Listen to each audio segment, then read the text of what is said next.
Hi, my name is Elizabeth Peterson, and I'm a 4th grade teacher at the Cashman Elementary School in Amesbury, Massachusetts.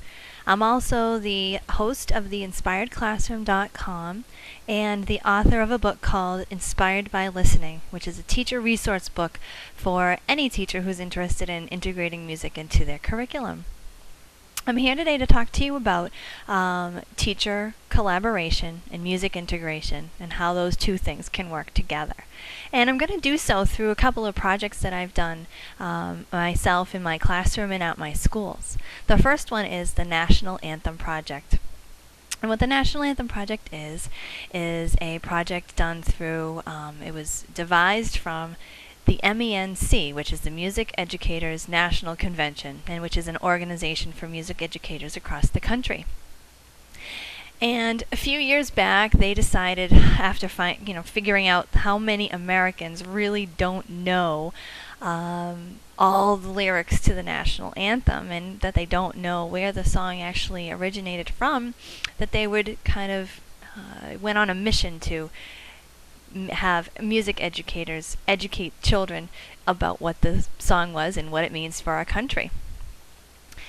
So what the project is that you actually teach children the story behind the national anthem, about Francis Scott Key and his situation, and about the poem itself that he wrote, and how students sing it, the proper way to sing it, the proper etiquette of how they should stand and salute the flag as they're singing it.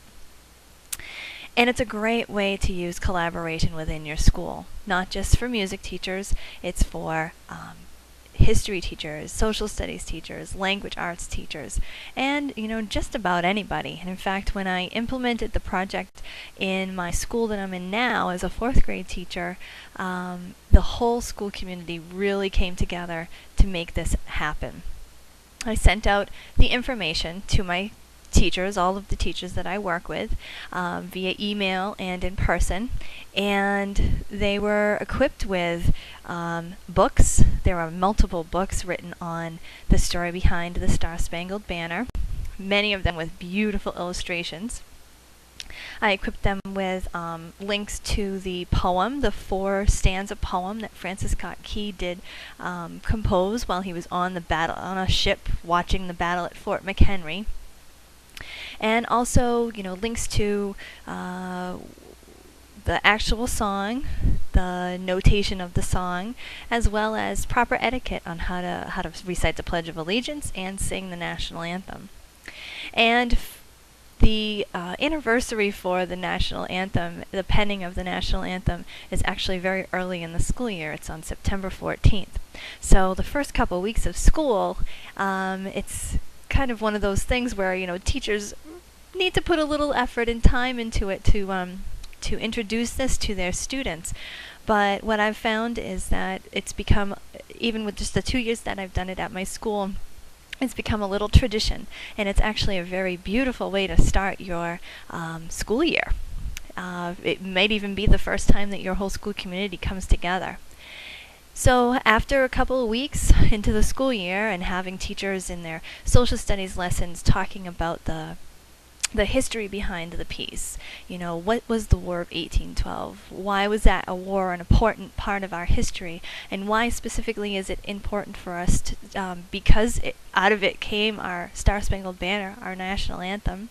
Who was this guy, Francis Scott Key, and what was he doing in this situation? And it's also great for language arts teachers. Our teachers taught a little bit about it in their literacy block, about the poem itself, the rhyming, the rhythm of it, how the whole poem from first stanza to the last stanza tells this wonderful story and expresses the emotion that Francis Scott Key felt all through the night as he was watching the Stars and Stripes from the boat, watching it over Fort McHenry, trying to understand and know minute by minute if the fort was still belonging to the Americans.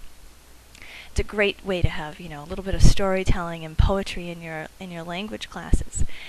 And then, of course, as music teachers, it's perfect because you can teach the lyrics, you can talk about all kinds of things, form, musical form, and to get them to actually sing the correct lyrics and to understand what those lyrics really mean.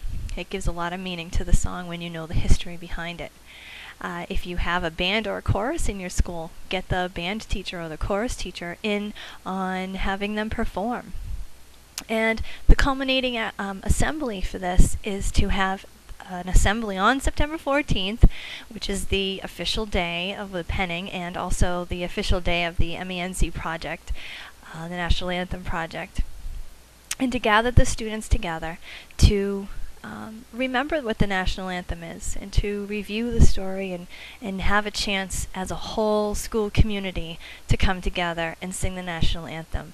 And being so very close to the beginning of the school year, it's really a wonderful thing to see.